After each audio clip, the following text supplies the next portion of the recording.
Hello friends, welcome to the my study channel Express Academy पर आपका स्वागत है। आज की इस वीडियो में हम सीखेंगे कक्षा 6 जिस विषय का नाम है साइंस और चैप्टर का नाम है पौधों को जानिए और चैप्टर नंबर 4 यानी बिहार बोर्ड के बारे में बिहार बोर्ड परीक्षा क्लास 6 साइंस का ऑब्जेक्टिव क्वेश्चन के बारे में आज हम सीखेंगे। तो देखिए, पहला क्वेश्चन है, कहता है किस रंग के प्रकाश का पौधा तीव्र अवशोषण करता है। यानी कौन सा रंग ऐसा है जो प्रकाश का पौधा यानी किस रंग के प्रकाश का पौधा द्वारा तीव्र अवशोषण होता है। अवशोषण का मतलब सोखने की क्षमता, तो नीला और लाल का सबसे ज़्यादा होता है। इसके बाद है प्रकाश संश्लेषण का उपोत्पाद है, यानी प्रकाश संश्लेषण प्रक्रिया के दौरान क्या बनता है, तो ऑक्सीजन का निर्माण होता है। अगला प्रश्न कहता है कि प्रकाश संश्लेषण प्रक्रिया के लिए किसकी उपस्थिति आवश्यक नहीं है।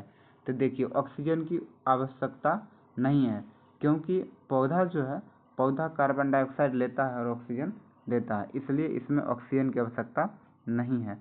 अगला प्रश्न कहता है कि प्रकाश संश्लेषण हेतु आवश्यक यानी प्रकाश संश्लेषण हेतु सर्वाधिक क्रियाशील प्रकाश कौन सा है, तो लाल प्रकाश है।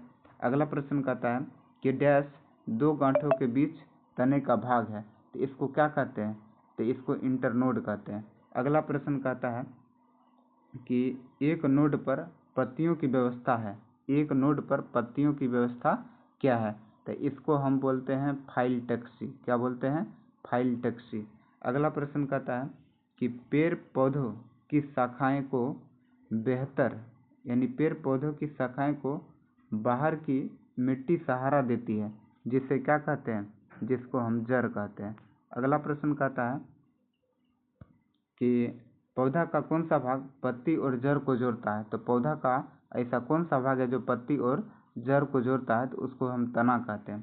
अगला प्रश्न, जल की बूंद पत्तियों से जलवाष्प के रूप में निकलती है, इन्हें क्या कहते हैं, इन्हें वाष्पोत्सर्जन कहते हैं। अगला प्रश्न कहता है कि कुछ पौधों में शाखाएं तने के आधार पर तने के समीप निकलती है तथा तना कठोर होता है परंतु मोटा नहीं होता, इसे झाड़ी कहते हैं। अगला क्वेश्चन कहता है कि पौधे कौन कौन से होते हैं, तो पौधा शाक होता है, झाड़ी होता है और वृक्ष होता है। अगला प्रश्न है, शाक पौधे की विशेषताएं क्या है। शाक जो पौधा होता है वो हरा और कोमल तने वाला पौधा होता है। शाक पौधा कैसा होता है, जिसकी लंबाई सबसे कम होती है। झाड़ी पौधे कैसे होते हैं, जिन पौधे की लंबाई आपके बराबर होती है, यानी इसको हम कह सकते हैं कि 5-6 फीट के आसपास होता है। अगला प्रश्न है, कहता है पत्ती के चपटे हरे भाग को क्या कहते हैं, तो फलक कहते हैं।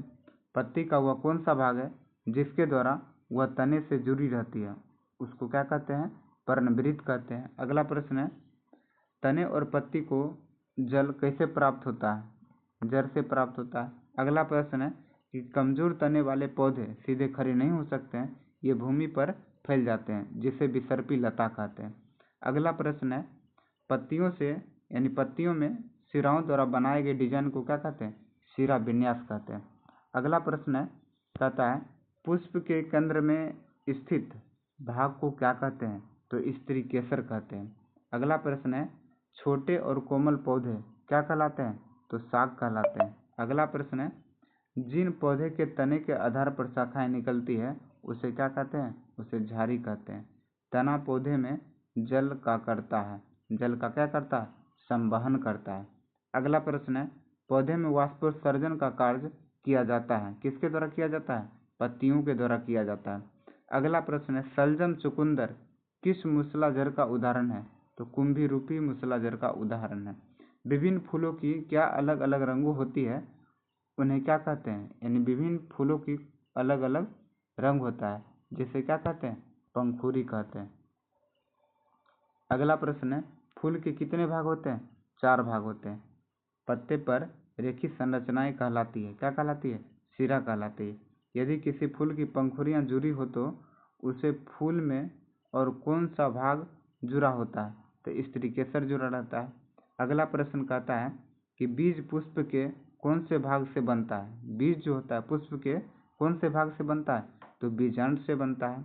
अगला प्रश्न है, पौधे में तने का कार्य क्या है? पानी तथा खनिज को जड़ों से पत्तों तक पहुंचाना और तैयार भोजन को पौधे के शेष भागों में पहुंचाना और शाखाओं तथा पत्तों को सहारा देना।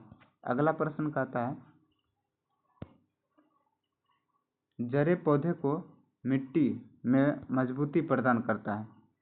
उन्हें मिट्टी में पौधा कहा जाता है। इसको क्या बोलते हैं? स्थिरक बोलते हैं। क्या बोलते हैं? स्थिरक। स्त्रीकेसर का सबसे निचला एवं फूला भाग क्या कहलाता है? अंडाशय कहलाता है। अंडाशय में छोटी छोटी गोल संरचनाएं दिखाई देती है जिन्हें हम बीजांड कहते हैं। अगला प्रश्न कहता है, किन पत्तियों में जालिका रूपी सिरा विन्यास होता है? तो तुलसी, धनिया और गुड़हल में होता है। पुष्प के किस भाग में अंडाशय मिलता है? तो स्त्रीकेसर में मिलता है। अगला प्रश्न है, परागकण किसमें पाए जाते हैं? तो परागकण जो होते हैं स्त्रीकेसर में पाए जाते हैं। जब प्राथमिक मूल जीवित रहता है तो आगे बढ़ता है, उसे क्या कहते हैं? मूसलाजर कहते हैं।